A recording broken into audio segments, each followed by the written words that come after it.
Well, hello there, humans, bees, earthlings, whoever you are, wherever you are, whatever you're doing, and if you're lucky enough indeed to be doing it too. I'm Bushka on Blitz, and welcome to the channel. Today we're going to be having a look at the T44-100. This is a sneak peek, so I haven't played a lot of games in this tank.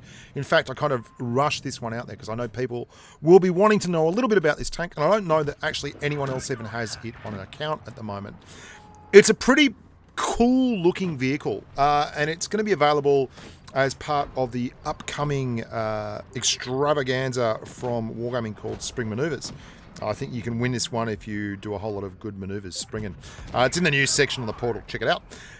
This is a T44-100, and it is pretty much a T44. There are a few really noticeable differences in terms of the soft stats of the tank, but aesthetically, it looks exactly like a T44 with a couple of wings on the side, or as someone on Twitter said to me today, the Mick 44, because it's wearing a kilt, it's wearing a skirt, side skirts. Get it? Get it? Yeah, I bet you get it.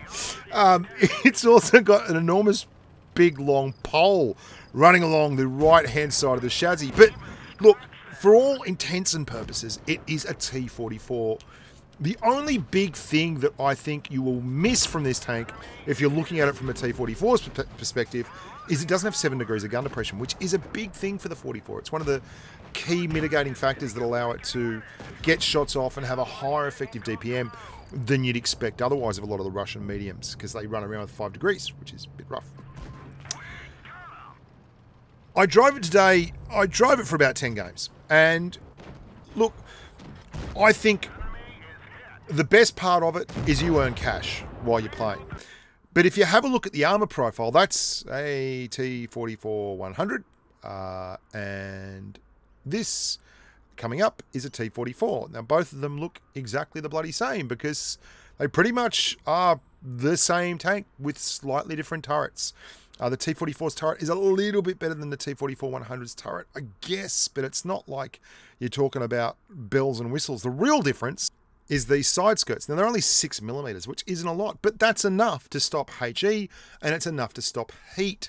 And that's the key. That's where it gets its little bit of gravy. And I'm going to show you a little bit of gameplay here that really rams that home, just how important that can be. Now, you've got tracks there anyway, so anyone firing into those side skirts would normally take... would normally hit tracks anyway. So it would slow down heat or dissipate it altogether, and it would also do the same for HE. So that's it's good, but it's not the massive game breaker that you'd think it could be. Doesn't mean it side scopes amazingly well. No, it doesn't really, because it's got 75mm of side armor, but that's not phenomenal, and it's not a really long chassis. I wasn't able to get a lot of games where I was doing a lot of side scraping with it, and to be honest, the couple of times I tried was against really good guns, and they just, you know, they penned the front of the tank anyway, because your upper glacis, it's just not good enough. It's a 44's upper glacis, like 150mm of AP pen will get you through there every day of the week, unless it's angled up, and if that's the case, well, you're not side scraping, are you? Because then you'd be, you wouldn't be angled up. So you get what I'm saying. But for all that, it does serve a purpose. The side skirts not only look cool, they do have a functional element to them, and that is they stop heat and they stop HE. And they do, in fact, add a certain degree of armor beyond the 6mm, because, you know, the way armor works and the way shell trajectories and everything work, if you hit 6mm armor, then there's the space, and then there's your tracks, and then it all helps, right? So spaced armor is just good all the way around. And if you've got a track behind it as well, then more the better. But I'm going to show you in a second. You're going to see there's a T49 on my right, and I specifically go towards him. I want to test this out because this is like my second game in the tank, and I want to test it out, and I angle up intentionally to this T44 to give him my side. And look, you can see straight away. And I'll slow that down so you can actually get a good look at it. There you go. That's the heat from the 49, because he only has heat or HE, which is great for me. And it's going right in the side of the track, and it does its job. No problem at all. Now, if I hadn't have had that side skirt, and you can see I'm giving him all the side skirt, then he's like, oh, bugger, that doesn't really look like a lot of fun. I'm out of there. If I hadn't had the side skirts, there is a chance that it could have gone through. Absolutely. But with the side skirts, it's got absolutely Buckley's chance of going through. And that's really good. So what does it do that is so much cooler than, you know, everything else? Well, it earns money. That's pretty important. How important, you may say, Bushka? Well, I think it's pretty important. You could theoretically play this tank as a credit grinder. It seems to have a very similar credit characteristic to, say, a T54 Mod 1, which is pretty sweet, because when you get a good credit coefficient and the tank drives like a Russian medium, you can actually win games and influence people, which I kind of think is a big part of why I'd want this tank in the first place. And you can see there, if you didn't notice, we made about 56,000 credits, 59,000 credits off a 2,600 damage game. That's pretty good, I reckon. You know, you can, if you fire AP and everything and you just keep the business going, you're going to see I try and side scrape. Now, this is a lurver here, right? So it's a different kettle of fish. And he goes straight through the front, angled up, because he's just got good pen and a really good gun. But we do bounce a couple of shots. Most notably that Panther 2, Yag Panther 2 down there. And there's a few people down there. And we have that low profile. So if you like the T44, you're going to love this tank, because it's a T44 with a couple of extra bits, which I think is cool. Mobility-wise, I didn't have it fully kitted out, because I didn't actually have all the spare parts on the Asia server that I did on the American server, on the NA contributor account, and unfortunately, there's no T44-100 on the NA contributor account, but there is one on the Asia server. So it's only running the extra armor profile at the moment. It's extra armor equipment. It's not running the extra traverse and all that kind of kerfuffle. Still in all, it gets around. And I'll give you the raw numbers now.